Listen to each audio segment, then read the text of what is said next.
Everyone, welcome back my new blog guys. मैं पूनम स्वागत करती हूँ आप सभी का अपने ब्लॉग में। तो आज का ब्लॉग बहुत ही इंटरेस्टिंग होने वाला है, बहुत कुछ सीखने को जानने को आपको मिलने वाला है, तो बने रहिएगा ब्लॉग में। और आज का जो ब्लॉग है वो हाफ डे का है, यानी 12 बजे तक का ही ब्लॉग है।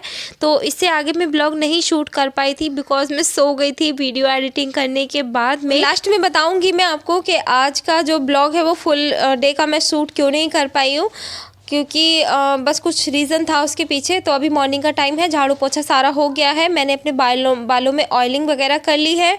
और बच्चे अभी पढ़ रहे हैं क्योंकि उनका एग्ज़ाम है, 9 बजे बच्चे चले जाएंगे एग्ज़ाम के लिए। तो मैंने ये जो कंबल था वो उसको फ़ोल्ड करके रख दिया है साइड में। और मेरा पानी भी गर्म हो गया है, अभी मैं नहाने भी जाना है मुझे। और उससे पहले मैं पीऊँगी अपनी एफरेश एनर्जी ड्रिंक, क्योंकि मैं झाड़ू पोछे में लग गई थी। और क्लब भी चल रहा है, अभी मेरा लैपटॉप पे क्लब चल रहा है, यानी जो मॉर्निंग का फिट क्लब मेरा चलता है वो भी चलता रहता है। उसे मैं सुबह जल्दी चला देती हूँ, 1 घंटे का सेशन होता है जिसे सुनना भी बहुत ज़रूरी होता है। और जिसमें मेरे न्यू गेस्ट होते हैं, कस्टमर वगैरह, तो उनको भी उसमें ज्वाइन करवाना रहता है मुझे। तो काम बहुत ज़्यादा रहता है मॉर्निंग का तो। और हस्बैंड भी है नहीं, तो सारा कुछ मुझे ही देखना पड़ रहा है अभी। और मैं ले रही हूँ यहाँ पे अपनी एफरेश एनर्जी ड्रिंक, क्योंकि इसके बिना तो मेरे दिन की शुरुआत भी नहीं होती। और जब तक मैं इसे लेती नहीं हूँ तब तक मतलब मुझे बॉडी में एनर्जी फील नहीं होती है बिल्कुल भी। तो इसकी वजह से मैं बहुत ही एनर्जेटिक रहती हूँ और एकदम फ्रेश मेरा मूड हो जाता है। और मन करता है कि दौड़ दौड़ के काम करूँ, कुछ एनर्जी वगैरह आ जाती है। तो कुछ जो लोग चाय पीते हैं ना, तो उससे क्या होता है, चाय के बहुत सारे नुकसान होते हैं। हमारा डाइजेस्टिव हेल्थ ख़राब हो जाता है फर्स्ट ऑफ ऑल, और हमारी बॉडी का जो कैल्शियम है वो धीरे धीरे ख़त्म हो जाता है चाय पीने की वजह से। लेकिन इस ग्रीन टी के बहुत सारे फ़ायदे हैं, जैसे कि आपको एनर्जी भी देती है, और आपकी जो एक्स्ट्रा कैलोरी होती है, एक्स्ट्रा फैट होता है, उसको भी रिड्यूस करने में आपकी हेल्प करती है। और यहाँ पे मेरा जो लड्डू गोपाल है वो आपसे बात कर रहा है, तो राधे राधे कमेंट में ज़रूर लिख दीजिएगा। और भी इसके बहुत सारे फ़ायदे हैं, यानी जो मैं ग्रीन टी लेती हूँ इसके बहुत सारे फ़ायदे हैं। जितने भी हम खाना खाते हैं तो कहीं ना कहीं टॉक्सिन्स हमारी बॉडी में ज़्यादा बढ़ जाते हैं, क्योंकि कहीं ना कहीं हमारी जो सब्ज़ी है, जो खाना है, तो वो कहीं ना कहीं ज़्यादा प्रिजर्वेटिव उसमें इस्तेमाल हो रहा है, तो उसके भी टॉक्सिन्स बॉडी में रह जाते हैं, तो उसको भी ये क्लीन करने का काम करती है। एंड मैं आ गई हूँ अभी नहा धो के, और अभी बहुत सारा काम बाकी है। और बच्चे भी तैयार हो रहे हैं स्कूल के लिए, और मुझे भी अभी मंदिर पे जाना है पूजा करने के लिए। तो अभी मैं कुछ खाया पिया नहीं है मैंने, बस नहा धो के मैं भी अपना थोड़ा टचअप वगैरह कर लूँगी, और बच्चों को भी तैयार करना बाकी रहता है। और अभी मैंने नाश्ता कुछ भी नहीं बनाया है। बच्चों ने बोला है मम्मी ज़्यादा भूख नहीं है, हमको शेक दे देना, तो मैं इनका जो न्यूट्रिशन हेल्दी शेक है वो दे दूँगी, और मैं अपने लिए भी वही शेक बनाऊँगी। और मैं यहाँ पे ले रही हूँ अभी बेबी मॉइस्चराइज़र। फेस पे ना पहले मॉइस्चराइज़र लगाना ज़रूरी रहता है, और इससे ना स्किन एकदम ग्लोइंग रहती है, चिकनी चिकनी रहती है, और मतलब बहुत अच्छा लगता है मॉइस्चराइज़र लगा के। मैं ज़्यादातर अपने फेस पे बेबी क्रीम का ही इस्तेमाल करती हूँ, क्योंकि मैं बहुत कोई भी ब्रांडेड कोई क्रीम या कोई भी ऐसी वैसी क्रीम गोरा होने के लिए नहीं यूज़ करती हूँ, क्योंकि कहीं ना कहीं उससे ना मेरे फेस पे पिंपल्स वगैरह आ जाते हैं। तो मैं बहुत ही नॉर्मल जो क्रीम है ये बेबी क्रीम, तो बस यही अपने फेस पे इस्तेमाल करती हूँ, अप्लाई करती हूँ, या एलोवेरा जेल इसकी जगह मैं अप्लाई करती हूँ अपने फेस पे। और अभी ना हवाएं बहुत ठंडी ठंडी और बहुत तेज़ वाली हवाएं चल रही हैं, जिसकी वजह से स्किन थोड़ा सा ड्राई हो जाती है, तो उसमें मॉइस्चराइज़र का यूज़ बहुत ज़्यादा होता है इस टाइम पे। तो अभी सर्दियों के मुकाबले अभी ज़्यादा मॉइस्चराइज़र का मुझे यूज़ करना पड़ रहा है। और अभी आ गई हूँ मैं किचन में, तो यहाँ पे बच्चों के लिए मैंने ये डायना शेक लिया है, जो कि बहुत ही हेल्दी न्यूट्रिशन है, बच्चों की बॉडी की सारी रिक्वायरमेंट पूरी करता है। मेरी बेटियाँ पहले पढ़ने में लिखने में बहुत ज़्यादा वीक थी, और बहुत ज़्यादा खाना नहीं खाती थी, बाहर का फास्ट फूड ज़्यादा खाती थी, और भूख भी कम लगती थी। तो अभी बच्चे मेरे एकदम हेल्दी हैं, कोई भी मेडिसिन वगैरह मैं नहीं लेती हूँ बच्चों के लिए। तो उनके जब खाने में हेल्दी न्यूट्रिशन जाएगा बॉडी में, तो हमें दवाइयों की ज़रूरत नहीं पड़ेगी। हमारे बच्चे जल्दी जल्दी बीमार नहीं पड़ते हैं, एकदम हेल्दी एक्टिव लाइफ स्टाइल को एंजॉय करते हैं हमारे बच्चे। यहाँ पे मैंने 1.5 चम्मच शेक मेड डाला है, जो कि दूध मिल्क पाउडर होता है, और 2 चम्मच मैंने यहाँ पे डायना शेक के लिए हैं, क्योंकि मेरी बेटियाँ काफ़ी बड़ी बड़ी हैं, और 3 चम्मच यहाँ पे मैंने शेक भी इसमें डाल दिया है। तो ये अच्छा हाई न्यूट्रिशन इनके लिए हो जाएगा, और इनकी हाइट भी बढ़ने में काफ़ी इनको सहायता मिलेगी। तो जितनी हाइट मेरी है, मैं चाहती हूँ मेरी बेटियों की जो हाइट है वो मुझसे लंबी जाए और उनकी हाइट अच्छी रहे, तो इसलिए मैं उनको ये प्रॉपर उनका न्यूट्रिशन देती हूँ। इसमें भरपूर मात्रा में विटामिन, मिनरल्स, कैल्शियम, कार्बोहाइड्रेट और जो कॉम्प्लेक्स कार्ब्स होते हैं, गुड फैट होता है, वो सारा कुछ मेरी बेटियों को इससे मिल जाता है, तो मुझे चिंता नहीं रहती है। और टाइम से खाती पीती भी है, ऐसा नहीं है कि वो टाइम से खाती पीती नहीं है। अभी एग्ज़ाम करके आ जाएंगी 2 घंटे के बाद 11:30 बजे समथिंग, तो इनके लिए मैं एक हेल्दी पोहा बना के दूंगी, हेल्दी स्नैक्स, और कुछ फ्रूट्स वगैरह भी लेने हैं, तो मैंने पपाया और कीनू वगैरह ला के रख दिए हैं घर में। तो मैं फ्रूट्स भी अपने बच्चों को खाने के लिए ज़रूर देती हूँ और मैं भी हेल्दी स्नैक्स में ज़रूर लेती हूँ, क्योंकि पपाया और कीनू मेरा फेवरेट है। जो घर का खाना रहता है, भरपूर पोषण हमारे बच्चों को उससे नहीं मिल पाता है, इसलिए ये एक्स्ट्रा न्यूट्रिशन मैं अपने बच्चों की डाइट में उनको देती हूँ। और उनकी फिटनेस का भी और खाने पीने का मैं बहुत ख्याल रखती हूँ। और अभी हस्बैंड घर पे हैं नहीं, तो इतना ज़्यादा मतलब मॉर्निंग में खाना तो वैसे बनता भी नहीं है मेरे, हेल्दी थोड़ा बहुत कुछ बनता है, तो नाश्ता थोड़ा बहुत बनता है, बाकी हम लोग चारों शेक ही पीते हैं मॉर्निंग में। और अभी मैं जा रही हूँ पूजा करने के लिए, तो उससे पहले मैंने यहाँ पे अपना शेक जो है वो बना के रख दिया है। यहाँ पे 2 चम्मच मैंने मिल्क शेक मेट लिया है, जो कि सूखा मिल्क पाउडर होता है, और 3 चम्मच लिया है मैंने शेक जो फार्मूला बन है, तो वो मैंने बना के रख दिया है। और इधर मैं आ गई हूँ चोटी बनाने के लिए बच्चों की, क्योंकि मैं थाली लेके जा ही रही थी, तो बच्चों ने बोला कि मम्मा हम स्कूल जा रहे हैं, हमारे एग्ज़ाम को देर हो जाएगी, आपको मंदिर से आने में देर हो जाएगी, तो पहले हमारे जो बाल हैं वो चोटी बना दो। तो मैं इनकी यहाँ पे 2 पोनी बना रही हूँ, और गूँथ के जाना ज़रूरी होता है ना बच्चों को, तो इसलिए गूँथनी भी पड़ती हैं, और मेरी बेटियों को अभी चोटियाँ बनानी गूँथनी नहीं आती हैं।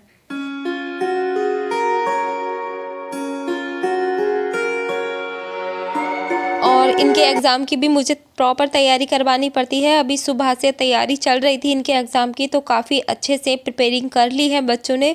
आशा करती हूँ कि मेरे बच्चों का जो एग्ज़ाम है वो अच्छा जाए, और इस बार के नंबर जो है वो बहुत बहुत अच्छे आए, बस मैं तो यही दुआ कर रही हूँ। और जो मेरी बेटियाँ हैं पढ़ने लिखने में काफ़ी इंटेलिजेंट हैं, और दोनों की जो बुद्धि है काफ़ी सही है तो फिर भी थोड़ा समझाना पड़ता है ना, बेटियाँ हैं तो बाहर जब भी मैं भेजती हूँ तो इनको बहुत ज़्यादा समझाना पड़ता है, लेकिन फिर भी बहुत समझदार मेरी बेटियां हैं। जैसे कि मैं ऑफिस जाती हूँ, ऑफिस का काम रहता है, तो ये घर पे मैं इनको अकेला छोड़ के जाती हूँ, तो समझा के जाती हूँ, तो घर पे ही रहती हैं, बाहर कहीं भी खेलने के लिए बिल्कुल नहीं जाती हैं, इतनी समझदार तो है मेरी बेटियां और खाने पीने की बात रही, तो खाना पीना मैं पूरा बना के जाती हूँ प्रॉपर इनको, ताकि इनको गैस पे कुछ भी काम एक्स्ट्रा करना ना पड़े, क्योंकि अगर गैस पे हाथ जला लिया इन्होंने तो और लेने के देने पड़ जाएंगे, तो इसलिए मैं सारी कुछ तैयारियां करके जाती हूँ। कुछ भी है, लेकिन अभी बच्चे तो बच्चे ही होते हैं ना, बच्चे तो कितने भी बड़े हो जाए माँ बापों के सामने बच्चे ही रहते हैं, इसलिए मैं हर बार इनको समझा के जाना ही पड़ता है फिर भी, क्योंकि इनके दिमाग का कुछ पता नहीं है कब क्या करने बैठ जाएं किचन में या बाहर, तो इसलिए पैसे वैसे भी हाथ में ज़्यादा नहीं देकर जाती हूँ, क्योंकि अगर पैसे इनके पास होंगे तो बाहर जाने का इनका खतरा रह जाता है, मुझे होता है फिर भी कहीं ना कहीं डाउट रहता है कि बाहर ना चली जाए, क्योंकि शहर का जो मामला है वो ऐसे ही रहता है, यहाँ पे कोई किसी को नहीं जानता और किसी के फेवर में कोई बोलना पसंद नहीं करता है ना, तो इसलिए मैं बहुत समझा के भेजती हूँ इनको स्कूल में भी, बेटा कैसे कैसे जाना है आपको, और ज़्यादा किसी से बात नहीं करनी है, कोई कुछ बोले रास्ते में तो आपको किसी की बात नहीं माननी है, तो ऐसे कुछ बहुत सारी इनको टिप्स मुझे देनी पड़ती है। तो फाइनली चली गई हैं स्कूल दोनों बेटियां मेरी, और मैं भी अभी अपने बालों में कंघा निकाल लिया है, और जो कंबल जिसमें मेरी बेटियां पढ़ रही थी ना बैठ के, तो वो भी मैंने उसको भी फोल्ड करके रख दूँगी, और थाली मेरी तैयार है पूजा की, तो झटपट मैं जा रही हूँ अभी मंदिर, और मंदिर जाना थोड़ा दूर है मंदिर, तो वहाँ जाने में मुझे 5 मिनट लग जाते हैं पैदल, तो जो पास में हमारे मंदिर है मैं वहाँ पे नहीं जाती हूँ, क्योंकि जो पास वाला मंदिर है वो नागेश्वर मंदिर है। तो अभी मैं मंदिर से वापस आ गई हूँ गाइस, आप देख रहे होंगे तिलक लगा है मेरे माथे पे, और अब मैं शेक ले आई हूँ अपना उठ के, तो टाइमिंग हो चुका है मेरे ब्रेकफास्ट का मॉर्निंग के, तो जो हमारा ब्रेकफास्ट है ये मेरा शेक है, तो मैं इसे सो के उठने के 2 घंटे बाद इसको ले लेती हूँ। तो फाइनली मुझे 2 घंटे उठ चुके हैं बिस्तर से उठे हुए। तो अब मुझे ये अपना खाना लेना है, क्योंकि हमारी बॉडी रिक्वायरमेंट करती है कि हम जब सो के उठते हैं तो उसके 2 घंटे के अंदर अंदर हमारा जो मॉर्निंग का ब्रेकफास्ट है वो हो जाना चाहिए, वो भी हेल्दी न्यूट्रिशन के साथ में। किसी भी चाय पकौड़ी या ब्रेड पकौड़े से नहीं होना चाहिए, है ना। जो भी होना चाहिए वो हेल्दी ही होना चाहिए हमारे सुबह के फास्ट में, यानी ब्रेकफास्ट में। क्योंकि हमारे पूरी रात हम लोग फास्ट ही तो रखते हैं, जब हम खा के रात को सो जाते हैं तो पूरी रात हमारा मतलब फास्ट ही जैसा हो जाता है। तो इसलिए मॉर्निंग के नाश्ते को ब्रेकफास्ट बोला जाता है ना। तो ये जो मेरा शेक है इसमें बहुत सारी चीज़ें हैं, जैसे कि मिनरल्स है, विटामिन्स हैं, फाइबर है, गुड फैट है, कॉम्प्लेक्स कार्ब्स हैं और बहुत सारी चीज़ें हैं जो कि मेरी बॉडी को एक संतुलित मात्रा में चाहिए, है ना। तो अगर इतना कुछ मैं अलग से बाहर से ढूंढने को जाऊंगी तो बहुत सारा पैसा मेरा खर्च हो जाएगा और उसमें बहुत सारा प्रिजर्वेटिव यानी केमिकल भी उसमें मेरी बॉडी में चला जाएगा। इसीलिए इस शेक को मैं लेना पसंद करती हूँ। ये बहुत ज़्यादा महंगा नहीं है और जितने फ़ायदे इससे मेरी बॉडी को मिले हैं ना मुझे, उसके आगे तो ये कुछ भी महंगा नहीं है।